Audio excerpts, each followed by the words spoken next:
ವಿಮೋಚನ ಕಾಂಡ 31ನೇ ಅಧ್ಯಾಯ 18ನೆಯ ವಾಕ್ಯ. ಯೆಹೋವನು ಸೀನಾಯಿ ಬೆಟ್ಟದಲ್ಲಿ ಮೋಶೆಯ ಸಂಗಡ ಮಾತನಾಡುವುದನ್ನು ಮುಗಿಸಿದ ಮೇಲೆ ಅವನಿಗೆ ಆ 2 ಆಜ್ಞಾ ಶಾಸನಗಳನ್ನು ಕೊಟ್ಟನು. ಅವು ದೇವರ ಕೈಯಿಂದ ಕೆತ್ತಲ್ಪಟ್ಟ ಶಿಲಾ ಶಾಸನಗಳ. ಈ ವಾಕ್ಯದಲ್ಲಿ ಮೋಶೆಯು 40 ದಿನಗಳು ಹಗಲು ರಾತ್ರಿ ಸೀನಾಯಿ ಬೆಟ್ಟದಲ್ಲಿ ದೇವರೊಂದಿಗೆ ಸಮಯವನ್ನು ಕಳೆದಾಗ ನಡೆದಂಥ ಘಟನೆಗಳನ್ನು ವಿವರಿಸಲಾಗಿದೆ. ನೋಡುವಂಥ ಸಮಯದಲ್ಲಿ ದೇವರು ಮೋಶೆಗೆ ಸೀನಾಯಿ ಬೆಟ್ಟದ ಮೇಲೆ ಬರುವುದಕ್ಕೆ ಹೇಳಿದರು. ಮೋಶೆಯಲ್ಲಿ ಹೋಗಿ 40 ದಿನಗಳು ಹಗಲು ರಾತ್ರಿ ಏನನ್ನೂ ತಿನ್ನದೆ ಏನನ್ನೂ ಕುಡಿಯದೆ ದೇವರ ಸಮ್ಮುಖದಲ್ಲಿ ಕುಳಿತಿದ್ದನು.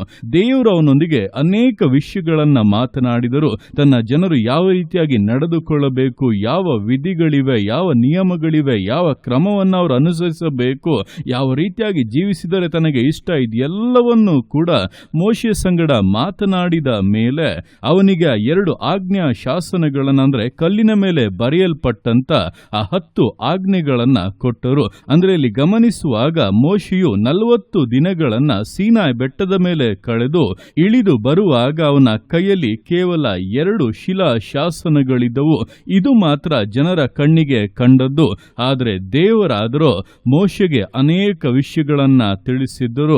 ಅದನ್ನು ಮೋಶೆ ತನ್ನ ಹೃದಯದಲ್ಲಿ ತನ್ನ ಜ್ಞಾಪಕದಲ್ಲಿ ಇಟ್ಟುಕೊಂಡು ಎಲ್ಲವನ್ನೂ ಕೂಡ ಇಸ್ರಾಯೇಲರಿಗೆ ಬೋಧಿಸಿ ತಿಳಿಸಿ ಅದರ ಪ್ರಕಾರವಾಗಿಯೇ ನೆರವೇರಿಸಿದನು. ಇದೇ ಪ್ರಕಾರವಾಗಿ ಅನೇಕ ಬಾರಿ ನಮ್ಮ ಜೀವಿತಗಳಲ್ಲಿ ಕೂಡ ನಾವು ವಿಶೇಷವಾದ ಆತ್ಮೀಕ ಅನುಭವಗಳಲ್ಲಿ ಹಾದು ಹೋದರೂ ಕೂಡ ಜನರ ಮುಂದೆ ಬರುವಾಗ 1-2 ವಿಷಯಗಳು ಮಾತ್ರವೇ ತೋರಿ ಬರುತ್ತದೆ. ಆಗ ದೇವರ ಅಷ್ಟು ಆತ್ಮೀಕವಾದಂಥ ಮಹಿಮೆಯನ್ನ, ಪ್ರಸನ್ನತೆಯನ್ನ, ಪವಿತ್ರಾತ್ಮನ ಅಭಿಷೇಕವನ್ನೆಲ್ಲ ನಾನು ಅನುಭವಿಸಿದರೂ ಕೂಡ ಈಗ ನನ್ನ ಕರಗಳಲ್ಲಿರುವಂಥದ್ದು ಸ್ವಲ್ಪವೇ ಅಲ್ಲ ಎಂಬುದಾಗಿ ನಾವು ಯೋಚಿಸುವುದುಂಟು.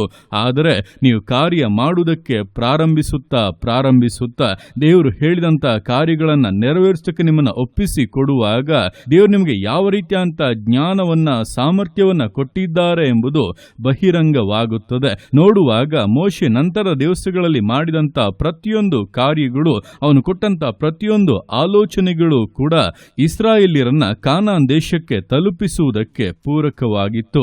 ಇದೇ ಪ್ರಕಾರವಾಗಿ ನಮ್ಮ ಜೀವಿತಗಳಲ್ಲಿ ಕೂಡ ಕೆಲವೊಮ್ಮೆ ನಮ್ಮ ಕರಗಳಲ್ಲಿ ತೋರಿ ಬರುವಂಥದ್ದು ಇಲ್ಲ, ಪ್ರಕಟವಾಗುವಂಥದ್ದು 1-2 ವಿಷಯಗಳಾಗಿದ್ದರೂ ಕೂಡ ನಾವು ಆತ್ಮೀಕ ಅನುಭವಗಳನ್ನು ಬಿಟ್ಟು ಬಿಡದೆ ಅದರಲ್ಲಿ ಆಸಕ್ತಿ ಉಳ್ಳವರಾಗಿ ದೇವರ ಪ್ರಸನ್ನತೆಯಲ್ಲಿ ಜೀವಿಸುವುದಾದರೆ ನಮಗೆ ತಿಳಿಯದೆ ಸ್ವಲ್ಪ ದಿನಗಳಲ್ಲಿ ನಾವು ವಾಗ್ದಾನಗಳ ಹತ್ತಿರಕ್ಕೆ ಬರುತ್ತೇವೆ, ಅದನ್ನು ಪೂರ್ಣವಾಗಿ ಸ್ವತಂತ್ರಿಸಿಕೊಳ್ಳುತ್ತೇವೆ. ಆದ್ದರಿಂದ ತೋರಿ ಬರುವಂಥ 1-2 ವಿಷಯಗಳನ್ನು ನೋಡಿಕೊಂಡು ಕುಗ್ಗಿ ಹೋಗಬೇಡಿ. ದೇವರು ನಿಮಗೆ ಅನುಗ್ರಹಿಸಿರುವಂತಹ ವಿಷಯಗಳು ಅದಕ್ಕಿಂತಲೂ ಬಹಳ ಹೆಚ್ಚಿನದು, ಬಹಳ ವಿಶೇಷವಾದದ್ದು.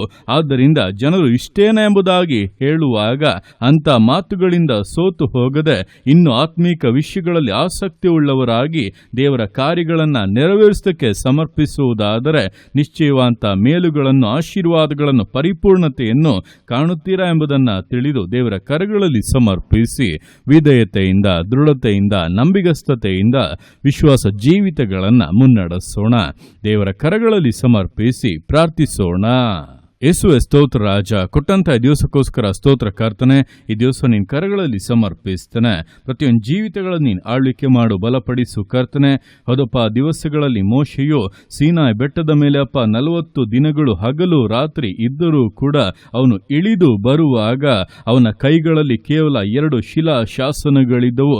ಜನರ ಮುಂದೆ ಅದು ಅಲ್ಪವಾಗಿ ಕಂಡರೂ ಕೂಡ ಮೋಶೆ ತನ್ನ ಹೃದಯದಲ್ಲಿ, ತನ್ನ ಜ್ಞಾನದಲ್ಲಿ ಅನೇಕ ಕಾರ್ಯಗಳನ್ನು ಹೊಂದಿದವನಾಗಿದ್ದನು. ನಾವು ಈ ದಿವಸಗಳಲ್ಲಿ ಕರ್ತನೆ ಅಂತಹ ವಿಶೇಷತೆಯನ್ನು ಹೊಂದಿದ್ದೇವೆ ಎಂಬುದನ್ನು ತಿಳಿದು ಕೈಗಳಲ್ಲಿ ಇರುವಂಥದ್ದನ್ನು ನೋಡಿ ಜನರು ಹೇಳುವಂಥ ಮಾತುಗಳನ್ನು ಕೇಳಿ ಕುಂದಿ ಹೋಗದೆ ನೀನು ಮಾತನಾಡಿದ್ಯಾ, ನೀನು ನುಡಿದಿದ್ದೀಯ, ಅನುಭವಗಳನ್ನು ಕೊಟ್ಟಿದ್ದೀಯಾ, ಎಲ್ಲದರಲ್ಲೂ ಕರ್ತನೆ ಪರಿಪೂರ್ಣತೆಯನ್ನು ಉಂಟು ಮಾಡುತ್ತೀಯಾ ಎಂಬುದನ್ನು ತಿಳಿದು ನಂಬಿಕೆಯಿಂದಲೂ ದೃಢತೆಯಿಂದಲೂ ಜೀವಿಸಕ್ಕೆ ಪ್ರತಿಯೊಬ್ಬರಿಗೂ ಸಹಾಯ ಮಾಡು. ಈ ದಿವಸಗಳಲ್ಲಿ ಕರ್ತನೆ ಪ್ರತಿಯೊಬ್ಬರ ಆತ್ಮೀಕ ಜೀವಿತದ ಆ ಒಂದು ಅನುಭವಗಳು ಕರ್ತನೆ ಬಲ, ಕೃಪೆ ಹೆಚ್ಚಲಿ, ವಿಶೇಷ ಸಹಾಯಕ ನಾಯಕನಾಗಿ ನೀನಿದ್ದಪ್ಪ ಆಶೀರ್ವದಿಸಬೇಕೆಂದು ಪ್ರಾರ್ಥಿಸ್ತಾ ಇದ್ದಾನೆ. ತಡೆಗಳ ನೀಗಿಸು ಕರ್ತನೆ. ನಿನ್ನ ಮಕ್ಕಳನ್ನು ಇಟ್ಟಿರುವಂಥ ಉದ್ದೇಶಗಳು ಪರಿಪೂರ್ಣತೆಗೆ ಬರಲಿ. ಬೇಗನೆ ಪ್ರತಿಯೊಂದು ವಾಗ್ದಾನಗಳ ಪರಿಪೂರ್ಣತೆಯನ್ನು ಕಂಡು ಆಶೀರ್ವಾದದಲ್ಲಿಯೂ ಸಂತೋಷದಲ್ಲಿಯೂ ಕರ್ತನೆ ಹರ್ಷಿಸುವಂತೆ, ನಿನ್ನಪ್ಪ ಸ್ತುತಿಸಿ ಕೊಂಡಾಡುವಂತೆ, ಸಾಕ್ಷಿಗಳಾಗಿ ಪ್ರಕಾಶಿಸುವಂತೆ ಪ್ರತಿಯೊಬ್ಬೊಬ್ಬರನ್ನ ಮಾನಿಸು, ಘನಪಡಿಸು. ನಿನ್ನ ಅರ್ಥಿಗೆ ಮಾಡುವಂತ ನಿನ್ನ ಪ್ರೀತಿಗೋಸ್ಕರ, ಕೃಪೆಗೋಸ್ಕರ ಅಪ್ಪ ನಿನಗೆ ಸ್ತೋತ್ರಗಳು. ಪ್ರತಿಯೊಂದು ಜೀವಿತಗಳನ್ನ ಅಪ್ಪ ನಿನ್ನ ಕರಗಳಲ್ಲಿ ಸಮರ್ಪಿಸ್ತಾ ಇದ್ದಾನೆ. ಆಶೀರ್ವದಿಸು, ಮಾನಿಸು, ಘನಪಡಿಸು. ಎಲ್ಲೋ ನಿನ್ನ ಕರಗಳಲ್ಲಿ ಸಮರ್ಪಿಸಿ ಎಲ್ಲ ಸ್ತುತಿಗಾನ ಮಾನ್ಮಣಿನೊಬ್ಬನಿಗೆ ಸಲ್ಲಿಸಿ ಯೇಸುವಿನ ನಾಮದಲ್ಲಿ ಬೇಡ್ತೇನೆ ನಮ್ಮ ತಂದೆಯೇ. ಆಮೇನ್, ಆಮೇನ್.